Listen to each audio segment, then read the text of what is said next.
नमस्कार। 2022 विधानसभा चुनाव याद होगा दोस्तों आपको। 2022 के विधानसभा चुनाव से 6 महीना पहले लगातार ये दावा किया जा रहा था कि उत्तर प्रदेश के ब्राह्मण भारतीय जनता पार्टी को सबक सिखाएंगे। उत्तर प्रदेश के ब्राह्मणों की अवहेलना होती है। उदाहरण दिया जाता था उत्तर प्रदेश में कि विकास दुबे की गाड़ी पलट जाती है, लेकिन बाबा ने विकास दुबे की गाड़ी इसलिए पलटवा दी चूंकि विकास दुबे ब्राह्मण था। लेकिन जब चुनाव का परिणाम निकल कर आया दोस्तों, चुनाव का परिणाम निकल कर आया तो पता ये चला कि 2017 के विधानसभा चुनाव में जहां ब्राह्मणों ने 83% वोट दिया था बीजेपी को, वहीं 2022 के विधानसभा चुनाव में उत्तर प्रदेश में 89% ब्राह्मणों ने बीजेपी को वोट दिया था। यानी भले ही बीजेपी की सीटें घट गई, बीजेपी 312 से घटकर 255 पर आ गई, लेकिन ब्राह्मणों का वोट बीजेपी को बढ़ गया। बीजेपी 255 भी इसलिए पहुंच सकी दोस्तों चूंकि ब्राह्मण उत्तर प्रदेश के बीजेपी के साथ खड़े थे। ब्राह्मण विकास दुबे के मुद्दे पर ब्राह्मण ने वोट नहीं दिया। विकास दुबे को ब्राह्मणों ने उत्तर प्रदेश में अपना नेता नहीं माना था। तो क्या सवाल यह है दोस्तों कि क्या 2027 के विधानसभा चुनाव में ब्राह्मण भारतीय जनता पार्टी को मजा चखाएंगे? और मजा चखाने के लिए भारतीय जनता पार्टी को उत्तर प्रदेश के ब्राह्मण क्या क्या कर सकते हैं? दोस्तों, मैं हूं प्रदीप कुमार, आप देख रहे हैं पॉलिटिकल आइडिया। दोस्तों, ब्राह्मण राजनीति को अगर समझना है अगर तो एक बात आपको समझना पड़ेगा कि 1990 के बाद से उत्तर प्रदेश में ब्राह्मण किंग मेकर हैं। यानी ब्राह्मण जिधर गए हैं सत्ता उसके हाथ लगी है। ब्राह्मण के मुद्दे पर ही उत्तर प्रदेश में चुनाव होता रहा है, या तो ब्राह्मण के पक्ष में या ब्राह्मण के विरोध में। जीत और हार के बीच में उत्तर प्रदेश में ब्राह्मण रहा है। लेकिन 1990 तक ब्राह्मण किंग हुआ करता था, 90 तक किंग हुआ करता था। 90 के बाद उत्तर प्रदेश में ब्राह्मण अब किंग मेकर है। आबादी 10% है। कई ऐसे समुदाय हैं जिससे कम है आबादी, लेकिन चुनाव को प्रभावित करने की क्षमता आज भी उत्तर प्रदेश के ब्राह्मणों में उनकी आबादी की तुलना में कई गुना अधिक है। और यही कारण रहा दोस्तों, यही कारण रहा कि जो ब्राह्मण उत्तर प्रदेश में 90 तक कांग्रेस पार्टी के एक छत्र वोट बैंक हुआ करते थे, कह सकते हैं 93 तक ब्राह्मणों का वोट बटा करता था यूपी में, क्योंकि 90 तक कांग्रेस के साथ था ब्राह्मण। 91 में पहली बार कल्याण सिंह की सरकार बनी थी दोस्तों। उससे पहले कांग्रेस पार्टी ने मुलायम सिंह यादव का समर्थन किया, तो कांग्रेस को ब्राह्मणों ने छोड़ना शुरू किया, क्योंकि मुलायम सिंह के राजनीति का आधार ही था ब्राह्मण विरोध। फिर 93 का विधानसभा चुनाव, 93 के विधानसभा चुनाव में भी ब्राह्मणों का वोट बटा था यूपी में, बीजेपी के साथ नहीं आया था, क्योंकि उन दिनों देश के प्रधानमंत्री हुआ करते थे पीवी नरसिम्हा राव। उत्तर प्रदेश पारंपरिक रूप से बड़े नेता सक्रिय थे, नारायण दत्त तिवारी जैसे। तो उत्तर प्रदेश तब तक बीजेपी को ब्राह्मणों ने नहीं अपनाया था। ब्राह्मणों ने पहली बार उत्तर प्रदेश में बीजेपी को अपनाया था 1996 के विधानसभा चुनाव में, तब जब देश के प्रधानमंत्री पद के उम्मीदवार बन गए थे अटल बिहारी वाजपेयी। और तब तक कांग्रेस पार्टी कंप्लीटली मुलायम सिंह यादव के साथ जा चुकी थी। और दूसरी तरफ 1993 के विधानसभा चुनाव में कई घटनाएं एक साथ घटी थी दोस्तों, जिसका परिणाम था कि 1996 में उत्तर प्रदेश का ब्राह्मण कंप्लीटली भाजपाई बन गया था। कांग्रेस को तिरंजलि दे दिया था उत्तर प्रदेश के ब्राह्मणों ने। और परिणाम क्या हुआ था? परिणाम हुआ था दोस्तों कि 1996 के विधानसभा चुनाव में उत्तर प्रदेश में पहली बार 71% ब्राह्मणों ने बीजेपी को अपनाया था। 71%। दोस्तों, बाबरी मस्जिद के विध्वंस के बाद 93 के विधानसभा चुनाव में बीजेपी चुनाव नहीं जीत पाई थी।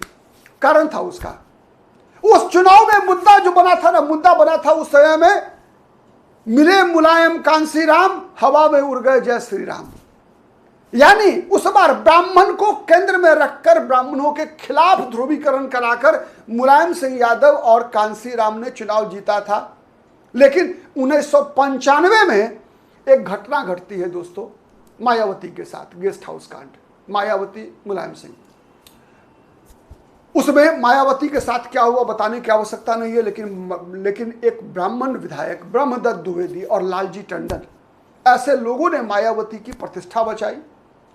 परिणाम क्या हुआ उसके बाद कि वो बहुजन समाज पार्टी जो लगातार नारा लगाया करती थी उत्तर प्रदेश में, तिलक तराजू और तलवार, वो नारा बदल गया।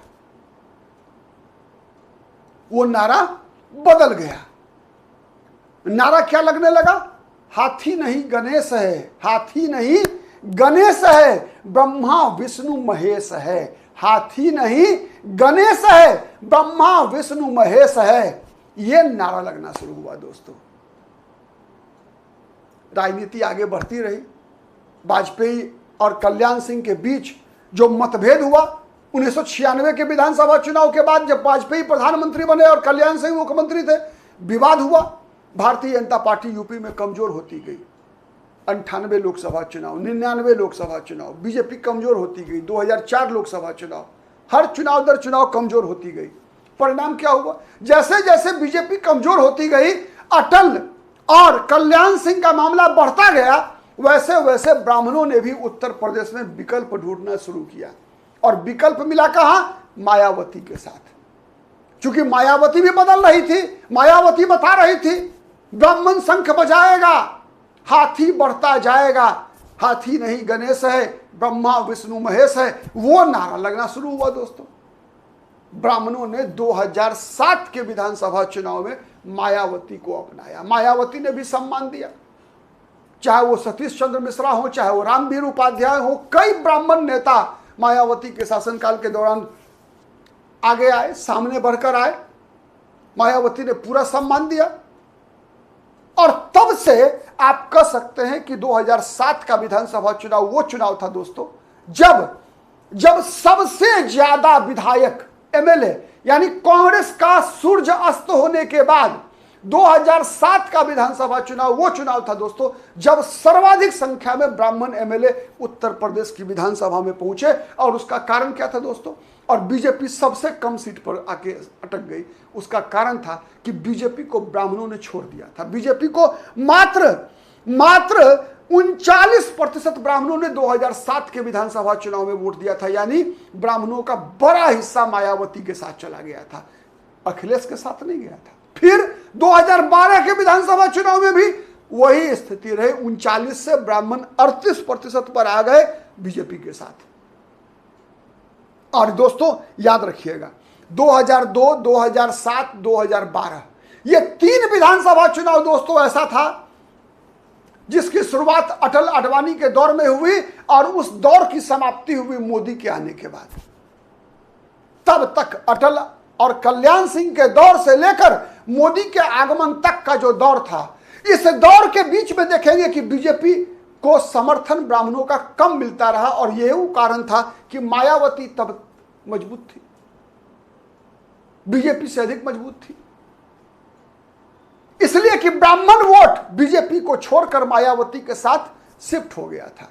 लेकिन फिर 2014 के लोकसभा चुनाव के बाद, मोदी के आगमन के बाद, जो ब्राह्मण मायावती के साथ गया था वो फिर बीजेपी के साथ वापस आया। परिणाम क्या हुआ दोस्तों?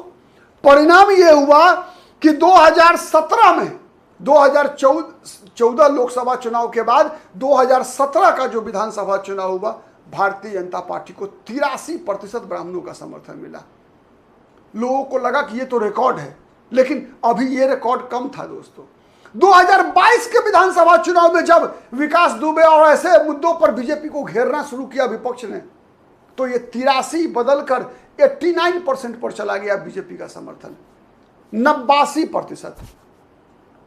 एक तरफ उत्तर प्रदेश में मुसलमानों ने 90% अखिलेश यादव को वोट दिया, तो बीजेपी को ब्राह्मणों का 89% वोट।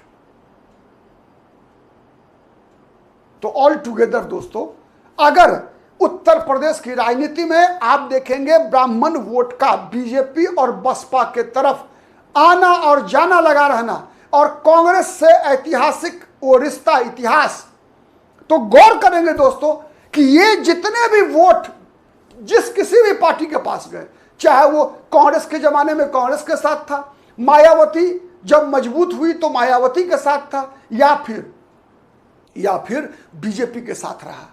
तो जब कभी भी रहा, उसके फैक्टर में, उसके केंद्र में मुलायम सिंह यादव, अखिलेश यादव रहे। बसपा के पास इसलिए गया ब्राह्मणों का वोट क्योंकि लोगों को लगा कि BJP can not defeat Mulayam Singh Yadav, और बीजेपी अखिलेश यादव को नहीं हरा सकती, मायावती हरा सकती है, इसलिए मायावती के पास गया।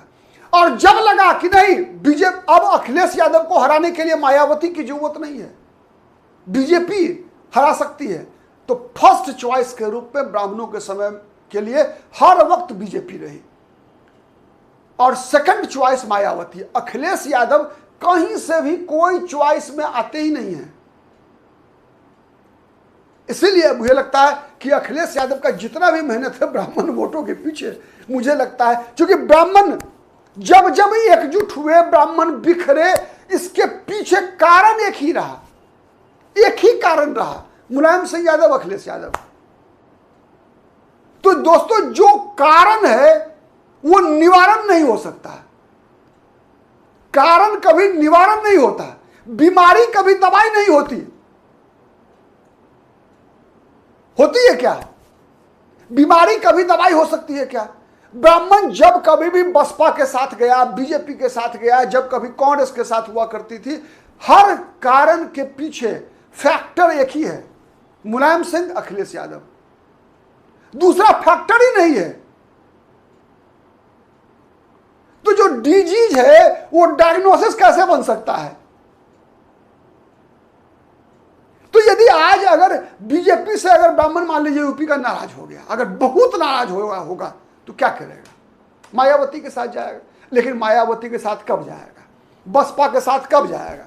जब ब्राह्मणों को लगेगा कि नहीं बीजेपी अब इतनी कमजोर हो गई है कि बीजेपी अखिलेश यादव का मुकाबला नहीं कर सकती, मायावती कर सकती है, तभी ब्राह्मण मायावती के साथ जाएंगे,